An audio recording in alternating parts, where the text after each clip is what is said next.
తెలుగు రాష్ట్రాల వ్యాప్తంగా ఉన్న సంక్షిప్త వార్తలను ఇప్పుడు స్పీడ్ న్యూస్లో చూద్దాం.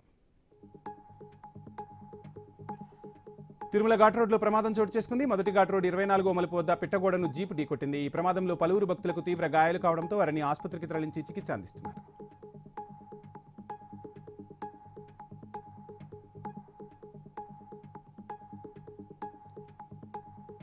మహబూబాబాద్ జిల్లా ప్రభుత్వ ప్రాథమిక పాఠశాలలో విద్యను బోధించేందుకు ఉపాధ్యాయులను నియమించాలని విద్యార్థి సంఘాల ఆధ్వర్యంలో కలెక్టరేట్ ఎదుట ఆందోళన నిర్వహించారు. ప్రాథమిక పాఠశాలల్లో టీచర్లు లేకపోవడంతో విద్య కుంటుపడుతుందని ఆవేదన వ్యక్తం చేశారు.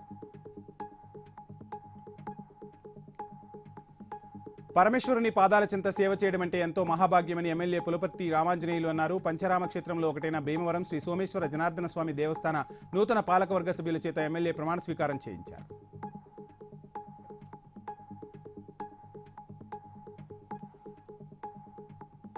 రాజన్న సిరిసిల్ల జిల్లాలో మంత్రి సీతక్క పర్యటించారు. నేతన్నలు నేసిన ఇందిరా మహిళా శక్తి చీరలను వ్యవసాయ మార్కెట్ గోదాంలో మంత్రి పరిశీలించారు. మహిళా మండలి మహిళలకు ఇవ్వాల్సిన ఇందిరా శక్తి చీరలు అక్టోబర్లో పంపిణీ చేస్తామని తెలిపారు.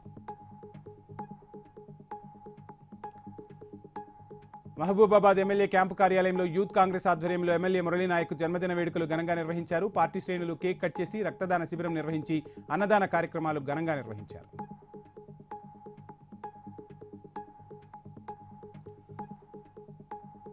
ఎన్నికల్లో ఇచ్చిన మాట ప్రకారం కృష్ణా జిల్లాలను మడకశిర నియోజకవర్గానికి తీసుకొచ్చామని ఎమ్మెల్యే ఎంఎస్ రాజు తెలిపారు. మడకశిర మండలం మానూరు గ్రామం చెరువు వద్ద కృష్ణా జలాలకు జలహారతి ఇచ్చి మంత్రి లోకేష్ చిత్రపటాన్ని పట్టుకుని కేరింతలు కొట్టారు.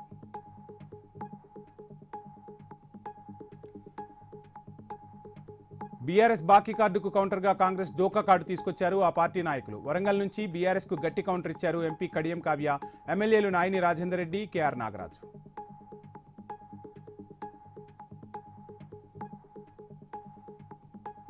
మెదక్ జిల్లా శాలిపేటలో దారుణ హత్య చోటు చేసుకుంది. గుర్తు తెలియని వ్యక్తులు ఉప్పరి యాదగిరి తలపై బండరాయితో మోది ఇంటి ఆవరణలో హత్య చేశారు. మృతుడు యాదగిరికి దాయాదులతో గొడవలు ఉన్నాయని డీఎస్పీ నరేంద్ర గౌడ్ తెలిపారు.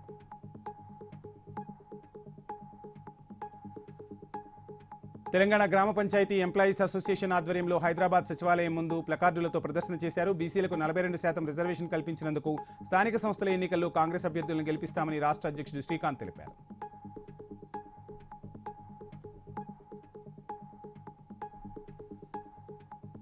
జూబ్లీహిల్స్ నియోజకవర్గంలో ముస్లింలకు కబ్రస్థాన్ కోసం ప్రభుత్వం స్థలాన్ని కేటాయించింది. దీనిపై హర్షం వ్యక్తం చేసిన మైనార్టీ నాయకులు శ్రీరామ్ నగర్ సర్కిల్లో సీఎం రేవంత్ రెడ్డి చిత్రపటానికి పాలాభిషేకం చేశారు.